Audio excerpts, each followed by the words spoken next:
Bonjour. L'histoire missionnaire du 9 août 2025 nous vient du Zimbabwe. Le titre, Nous sommes reconnaissants. Dans l'air calme du soir à Eswatini, Siyabonga était assis en face de sa mère, sans se douter qu'une simple conversation allait changer à jamais le cours de sa vie. Siyabonga, dont le nom signifie « Nous sommes reconnaissants » en Siswati, cherchait un endroit où poursuivre ses études, et sa mère, une gestionnaire financière travailleuse, avait fait quelques recherches de son côté.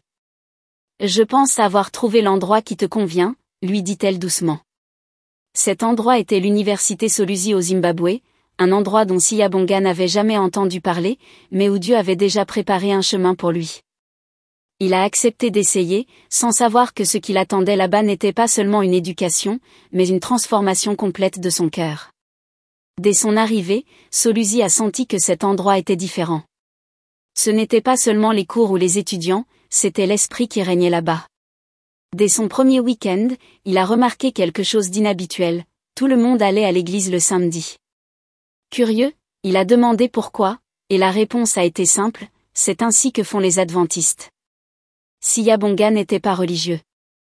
Il n'avait pas grandi en allant régulièrement à l'église, et encore moins en priant avant les repas ou les cours. Mais à Solusi, la prière était omniprésente. Les professeurs priaient avant les cours. Les étudiants se réunissaient pour des services de prière pendant la semaine. Même les repas étaient accompagnés de gratitude et de prière. Cette communion constante avec Dieu a déclenché quelque chose dans son cœur. Il a commencé à y prendre plaisir. Puis, quelque chose de plus profond a éveillé sa conviction. En réfléchissant à sa vie, Siyabonga a commencé à ressentir du regret pour ses erreurs passées. Il a ressenti le poids du péché et le besoin de pardon. Seul, dans des moments de calme, il a ouvert son cœur à Dieu.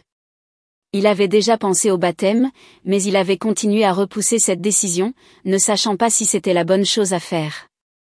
Maintenant, l'appel lui semblait urgent et clair. Il a appelé sa mère. « Je veux me faire baptiser », lui a-t-il dit. Elle n'a pas hésité. « Vas-y », lui a-t-elle répondu chaleureusement. C'est la bonne décision. Son père l'a également soutenu, « Nous adorons le même Dieu », a-t-il déclaré, approuvant le choix de Siyabonga, même si cela signifiait adorer un autre jour. Le jour de son baptême, l'eau était froide, mais le cœur de Siyabonga était en feu. En sortant de l'eau, il s'est senti purifié, libre et renouvelé. Seulement 2 mois s'étaient écoulés depuis son arrivée à Solusi, mais tout avait changé. Aujourd'hui, Siyabonga étudie l'anglais et la communication, rêvant d'un avenir dans le marketing ou le journalisme. Mais plus que cela, il a trouvé un but plus profond. Il prie. Il lit les Écritures. Il marche avec Dieu. Siyabonga est vraiment à la hauteur de son nom, qui signifie « Nous sommes reconnaissants ». Il est reconnaissant pour un campus qui prie, pour la sagesse de sa mère et pour un Dieu qui l'a gentiment appelé à une nouvelle vie. Et grâce à l'offrande du 13e sabbat de 2015 qui a permis d'agrandir la salle à manger de Solusi, Siyabonga et beaucoup d'autres ont été accueillis dans un espace où la foi rencontre la fraternité et où des vies sont changées à jamais. Aller souvent à l'église m'a changé, dit Siyabonga avec un sourire.